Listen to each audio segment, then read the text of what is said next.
ബംഗ്ലാദേശിലെ ന്യൂനപക്ഷങ്ങളുടെ നേതാവും ഹിന്ദു സന്യാസിയുമായ പ്രഭു ചിന്മയോ ദാസിനെ ഇന്നലെ ധാക്കയിലെ പോലീസ് അറസ്റ്റ് ചെയ്തിരിക്കുന്നു. അദ്ദേഹത്തെ എവിടെയാണ് പാർപ്പിച്ചിരിക്കുന്നതെന്ന് ഇപ്പോഴും വിവരമൊന്നുമില്ല.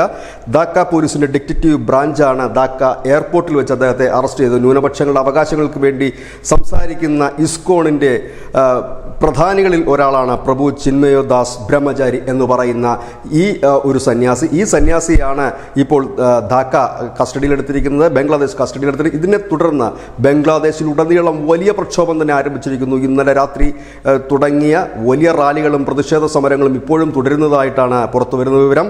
ചിലയിടങ്ങളിലൊക്കെ കർഫ്യൂ പ്രഖ്യാപിച്ചിട്ടുമുണ്ട്. അത്തരത്തിലേക്ക് നീങ്ങുകയാണ്. കാരണം ഇസ്കോൺ ലോകം മുഴുവൻ വ്യാപിച്ചു കിടക്കുന്ന ഒരു സന്യാസി സമൂഹമാണ്. ആ സന്യാസി സമൂഹം ലോകത്തെവിടെയും ആർക്കും ഒരു ദ്രോഹവും ചെയ്തിട്ടില്ല. അങ്ങനെയുള്ളൊരു സന്യാസിയെ അറസ്റ്റ് ചെയ്ത് പീഡിപ്പിക്കാൻ ഇവിടെ എന്താണ് സംഭവിച്ചതെന്ന് ചോദിച്ചുകൊണ്ട് ജയ് ശ്രീരാം വിളികളോടെ ചിറ്റഗോങ്ങിൽ ആയിരക്കണക്കിന് പേർ പങ്കെടുത്ത പടുകൂറ്റം റാലിയോട് തുടങ്ങിയ പ്രതിഷേധം ഇപ്പോൾ ബംഗ്ലാദേശിലെ പലയിടങ്ങളിലും നടക്കുന്നതായിട്ടാണ് പുറത്തു വരുന്ന വിവരം. ഇതിനോട് അനുഭാവം പ്രകടിപ്പിച്ചുകൊണ്ടും ഐക്യദാർഢ്യം പ്രഖ്യാപിച്ചുകൊണ്ടും പശ്ചിമ ബംഗാളിൽ ഈ പ്രതിഷേധത്തിന് BJP ആഹ്വാനം ചെയ്തിട്ടുണ്ട്. സുവേന്ദു അധികാരി പറഞ്ഞത് ഇത് കണ്ടില്ല എന്ന് നടിച്ച് ഇനി മുൻപോട്ട് പോകാൻ കഴിയില്ല എന്ന് പറഞ്ഞുകൊണ്ട് സുവേന്ദു അധികാരി ഇന്ന് പ്രതിഷേധത്തിന് ആഹ്വാനം ചെയ്തിട്ടുണ്ട്. വിവിധ ഹൈന്ദവ സംഘടനകൾ പശ്ചിമ ബംഗാളിലും പ്രതിഷേധത്തിന് ആഹ്വാനം ചെയ്തിരിക്കുന്നു.